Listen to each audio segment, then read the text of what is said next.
ಅರೆ, ಏನ್ ನೀನು ಇನ್ನು ಚಾಕ್ಲೇಟ್ ತಿಂದು ಮುಗಿಸಿಲ್ವಾ? ಇಲ್ಲ ಅಪ್ಪು ಅಣ್ಣ. ನಾನು ನನ್ನ ಚಾಕ್ಲೇಟ್ ಅನ್ನು ನಿನಗಿಂತ ಮುಂಚೆ ತಿಂದು ಮುಗಿಸ್ಬಾರ್ದಾಗಿತ್ತು. ಕಿಟ್ಟುನ್ನಿ, ನನಗೆ ನಿನ್ನ ಅರ್ಧ ಚಾಕ್ಲೇಟ್ ಕೊಡ್ತೀಯಾ? ಇಲ್ಲ, ನಾನು ಕೊಡೋದಿಲ್ಲ. ನೀನು ನನ್ಗೋಸ್ಕರ ನಿನ್ನ ಅರ್ಧ ಚಾಕ್ಲೇಟ್ ಕೊಟ್ರೆ ನಾನು ನಿನ್ಗೋಸ್ಕರ ನೇರಳೆಯನ್ನು ಕಿತ್ಕೊಡ್ತೀನಿ. ನನ್ಗೋಸ್ಕರ ನೀರ್ಲೆಯನ್ನು ಎಲ್ಲಿಂದ ತರ್ತೀಯ? ಸುಳ್ಳು ಹೇಳ್ಬೇಡ. ದೊಡ್ಡವ್ರು ಯಾವಾಗ್ಲೂ ಸುಳ್ಳು ಹೇಳ್ಬಾರ್ದು. ನಾನು ಸುಳ್ಳು ಹೇಳ್ತಿಲ್ಲ ಕಿಟ್ಟು, ನಾನ್ ಹೇಳ್ತಿರೋದು ನಿಜ. ಇಲ್ಲ, ನಾನ್ ನಂಬೋದಿಲ್ಲ. ಸರಿ ಆಯ್ತು, ಹಾಗಾದ್ರೆ ನನ್ ಜೊತೆ ಬಾ.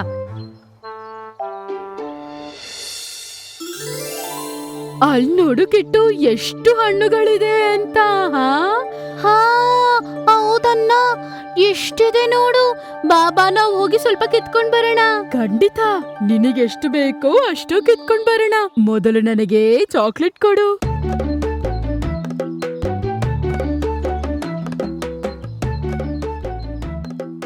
ಅಲ್ಲಿ ನೋಡು ಕಿಟ್ಟು, ಆ ಮರದಲ್ಲಿ ಮಿಟ್ಟು.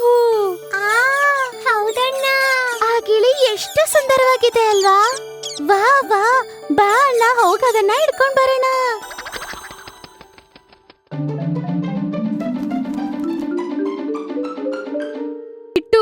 ಮಿಟ್ಟು ತೆಂಗಿನ ಮರದ ಮೇಲೆ ಹೋಗ್ಬಿಡ್ತು. ನನಗೆ ಅದು ಬೇಕು. ಸರಿ ಬಾ, ಮರ ಹತ್ತೋ ಕನುರ ಚಿಕ್ಕಪ್ಪನ ಕರ್ಕೊಂಡ್ ಬರೋಣ ಬಾ.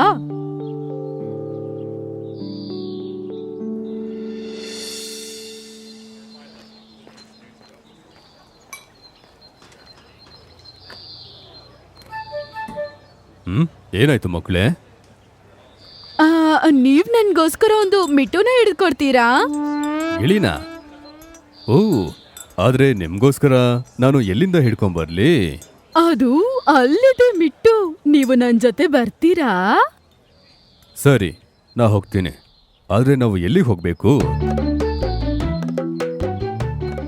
ಕಾರಣ ಅಂಕಲ್ ಜೊತೆ ಕಿಟ್ಟುನಿ ಮತ್ತೆ ಅಪ್ಪುನ್ನಿ ಜಾಮ್ ಮರದ ಹತ್ರ ಅವರು ಹೋಗ್ತಾರೆ. ಕಿಟ್ಟುನಿ ಒಣಗೋಗಿರೋ ತೆಂಗಿನ ಮರವನ್ನ ತೋರಿಸಿ ಹೇಳ್ದ, ಆ ಗಿಳಿ ಆ ಮರದ ಮೇಲೆ ಇದೆ.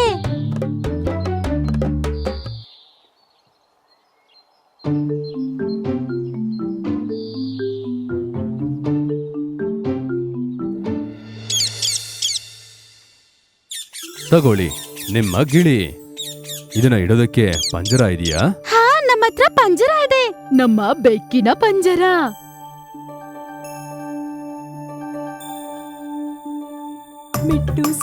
ಮಿಟ್ಟು ಸಿಕ್ದ ಸುಂದರವಾದ ಮಿಟ್ಟು ಸಿಕ್ದ. ಮಿಟ್ಟು ಸಿಕ್ದ ಸುಂದರವಾದ ಮಿಟ್ಟು ಸಿಕ್ದ. ಹಾಲು ಕೊಡ್ತೀನಿ ಉನ್ಗೆ, ಹಣ್ಣು ಕೊಡ್ತೀನಿ ಉನ್ಗೆ. ಮಿಟ್ಟು ಸಿಕ್ದ ಸುಂದರವಾದ ಮಿಟ್ಟು ಸಿಕ್ದ. ಇಲ್ಲಿ ನೋಡು ಮಿಟ್ಟು, ನಾವು ನಿನ್ಗೋಸ್ಕರ ಏನ್ ತಂದಿದೀವಂತ ನೋಡು. ನೋಡಿದ್ಯಾ ಅಣ್ಣ, ಈ ಗಿಳಿ ಎಷ್ಟು ಸಂತೋಷವಾಗಿದೆ ಅಂತ. ಅದಕ್ಕೆ ಪಂಜರ ತುಂಬಾ ಇಷ್ಟ ಆಗಿದೆ ಅನ್ಸತ್ತೆ. ಹಾ, ನಿಜವಾಗ್ಲೂ ಈ ಮಿಟ್ಟುಗೆ ಎಷ್ಟೋ ಇಷ್ಟ ಆಗಿದೆ ಅನ್ಸತ್ತೆ. ಇದೆಲ್ಲವನ್ನ ಒಂದು ಕೆಟ್ಟ ಬೆಕ್ಕು ನೋಡ್ತಾ ಇತ್ತು. ಯಾವಾಗ ಅಪ್ಪುನ್ನಿ ಮತ್ತೆ ಕಿಟ್ಟುನ್ನಿ ಅಲ್ಲಿಂದ ಹೋಗ್ತಾರೋ ಆ ಬೆಕ್ಕು ಆ ಗಿಳಿಯ ಬಳಿ ಬರುತ್ತೆ. ಆ ಗಿಳಿ ಆ ಬೆಕ್ಕನ್ನು ನೋಡಿ ಹೆದರಿ ಬಿಡುತ್ತೆ. ಭಯಪಡ್ಬೇಡ, ನನ್ನ ಪಂಜರದಲ್ಲಿ ಯಾರಿದ್ದಾರೆ ಅಂತ ನೋಡ್ದಕ್ ಬಂದಿದ್ದೀನಿ. ಸ್ನೇಹಿತ, ನೀನಂಗೆ ಸಹಾಯ ಮಾಡ್ತೀಯಾ? ಏನ್ ಸಹಾಯ ಬೇಕು? ನನ್ನ ಹೊರಗಡೆ ಹಾಕಕ್ಕಾಗತ್ತಾ? ಇಲ್ಲಿಂದ ನೀನೇ ಆಚೆ ಹೋಗ್ಬೋದಲ್ವಾ? ನಾನು ಯಾವಾಗ್ಲೂ ಇಲ್ಲಿಂದ ಆಚೆ ಹೋಗ್ತೀನಿ. ಹೇ ಮಿತ್ರ, ಆ ಮಕ್ಳು ಈ ಪಂಜರದಲ್ಲಿ ನನ್ನ ಬಂಧಿಸಿಟ್ಟಿದ್ದಾರೆ. ನಾರಿಂದ ಹೊರಡ ಹೋಗಕ್ಕಾಗಲ್ಲ. ಓ ಹೌದಾ? ಅಯ್ಯೋ ಪಾಪ, ಏನ್ ಮಾಡೋದು? ನಾನ್ ಸಹಾಯ ಮಾಡಕ್ಕಾಗಲ್ಲ, ನನ್ಗೆ ಬೀಗ ತೆಗಿಯಕ್ ಬರಲ್ಲ. ಅರೆ ಮಿತ್ರ, ನಾನು ಆಕಾಶದಲ್ಲಿ ಎತ್ತರಕ್ಕೆ ಹಾರ್ಬೇಕು. ನಾನು ಯಾವ್ದ ರೀತಿ ಪಾಪ ಮಾಡಿಲ್ಲ. ಹೊಲದಲ್ಲಿರೋ ಹೊತ್ತವನ್ನ ತಿನ್ಬೇಕು ಅಂತ ಆಸೆ ಆಗ್ತಾ ಇದೆ. ಹಣ್ಣು ಹಂಪಲದ ತಿನ್ಬೇಕು ಅನ್ಸ್ತಿದೆ. ನನಗೋಸ್ಕರನು ಮನೇನ ಮಾಡ್ಕೊಂಡು ಅದ್ರಲ್ಲಿ ಇಡಬೇಕು. ನಾನು ರಕ್ಕೇನ ಬಿಡ್ತು ಪತ್ತಿನ ನಿದ ಹಾರಕ್ಕಾಗತ್ತಾ? ಈ ಲೋಕವನ್ನ ನಾನು ಮತ್ತೆ ನೋಡಕ್ಕಾಗತ್ತಾ? ನಾನು ಈಗ ಸರಿ, ನಿನಗೋಸ್ಕರ ನಾನು ಸೂಪರ್ ಐಡಿಯಾ ಕೊಡ್ತೀನಿ. ಆದ್ರೆ ನೀನು ಸರಿಯಾಗಿ ಆಕ್ಟಿಂಗ್ ಮಾಡ್ಬೇಕು. ಅದ್ರಗೋಸ್ಕರ 2 ದಿನ ಊಟನೂ ಮಾಡದೇ ಇರ್ಬೇಕು. ಸರಿ, ಇಲ್ಲಿಂದ ಹೊರಗಡೆ ಹೋಗೋದಿಕ್ಕೆ ನಾನು ಏನ್ ಬೇಕಾದ್ರೂ ಮಾಡ್ತೀನಿ. ಇವಾಗಿಂದ ನೀನು ಏನು ತಿನ್ಬಾರ್ದು ಮತ್ತೆ ಏನ್ ಸೌಂಡು ಕೊಡ್ಬಾರ್ದು.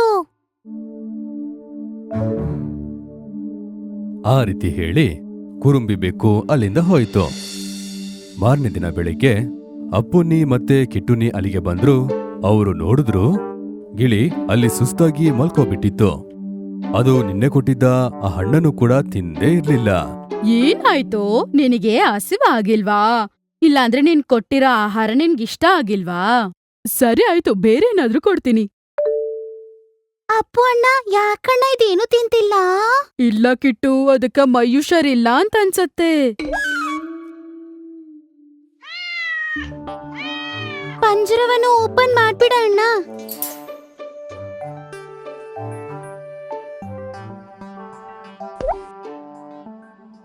ಅರೆ ಕಿಟ್ಟು, ನಮ್ಮ ಮೆಟ್ಟು. ಗಿಳಿ ಹಾರಿ ಹೋದದನ್ನ ನೋಡಿ ಅಪ್ಪುನ್ನಿ ಕಿಟ್ಟುನಿಗೆ ಆಶ್ಚರ್ಯವಾಗುತ್ತೆ. ಕಿಟ್ಟುನಿ ಅಳ್ತಾನೆ. ಅಪ್ಪುನ್ನಿ ಕಿಟ್ಟುನಿಗೆ ಸಮಾಧಾನ ಮಾಡಿ ಹೇಳ್ದ, ಅರೆ ನಮ್ಮ ಗಿಳಿ ಹಾರೋಯ್ತು.